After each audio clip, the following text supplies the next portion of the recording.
Hey everyone, this is Dream, and today I'm going to be reviewing Kingdom of Arcadia. Kingdom of Arcadia is developed by Spoonbox Studio and published by East Soft. This game is $5.99 on Xbox, and it's a platformer.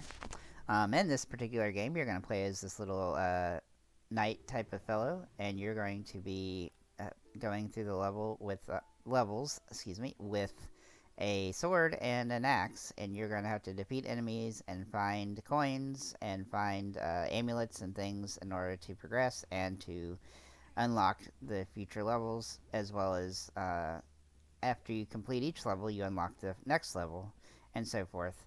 And you're gonna kind of want to use the coins and things in order to buy power ups, which are gonna help you get more health and more power with your swords, so that you can defeat enemies easier.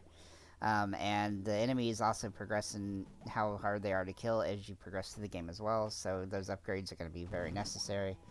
There's lots of different types of enemies. You have flying enemies. You have enemies that throw different things like snowballs or swords, and you also have some enemies that will um, uh, jump around and land on you.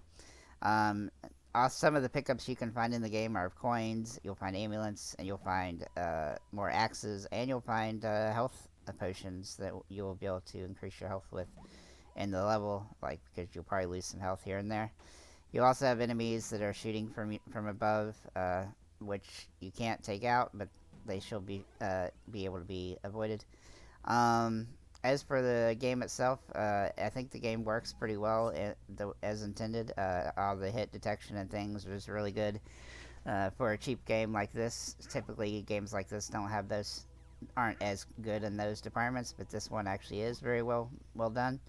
The only glitch that I really found you'll see in this video is where I uh, found a room where the doors closed and you have to defeat all the enemies, but I defeated one of the enemies before the door actually closed, and then I got soft locked.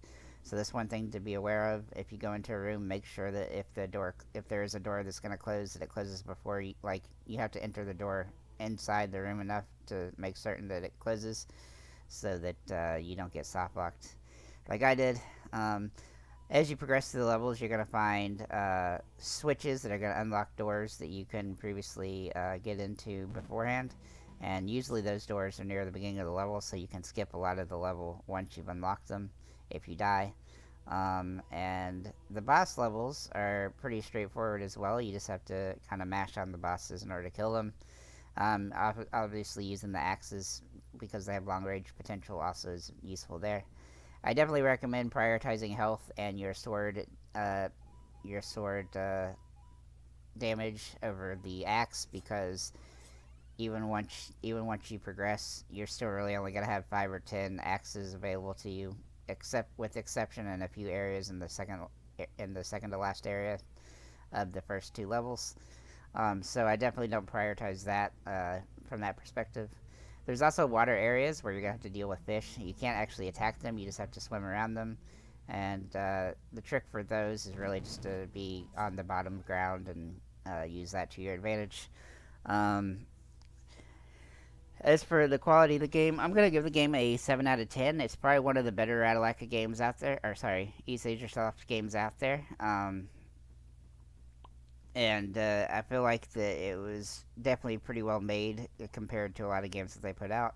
And it's overall just a decently fun little game. The only part I didn't like is really the water sections, but there's not very many of them. And I think the level that I'm showing you in this area is actually kind of cool because it has a balloon section where you actually have to ride the balloon up in order to find different areas. And so I think that the platforming in this game is pretty well done, as well as the enemies and everything else. I mean, it isn't the most. It's not like Mario or anything in quality, but it's certainly not bad for $5. As for the achievements in this one, they are pretty straightforward too. You just have to beat levels and find all the amulets and things as you progress. And you really have to beat. So the game itself is 4 chapters long, and you really have to beat the first 2 chapters for all the achievements, as long as you get all the pickups that you need in those areas. But that's actually pretty easy to do. This game will take you about an hour or two in order to get all the achievements for, and probably 3 or 4 hours if you actually want to beat the entire game. Um, As for the score rating, I said a 7 out of 10, and yeah, that's pretty good. I think overall for the price, I think it's a pretty good value. If you're an achievement hunter, it's good value for that. I would wait for it to be on sale for the achievements, but overall, if you just want a fun little platformer you can pick up and play when you're bored, this is going to be a good one. And so that's pretty much all I have to say about it. Thanks for liking, commenting, and subscribing, and have a nice day.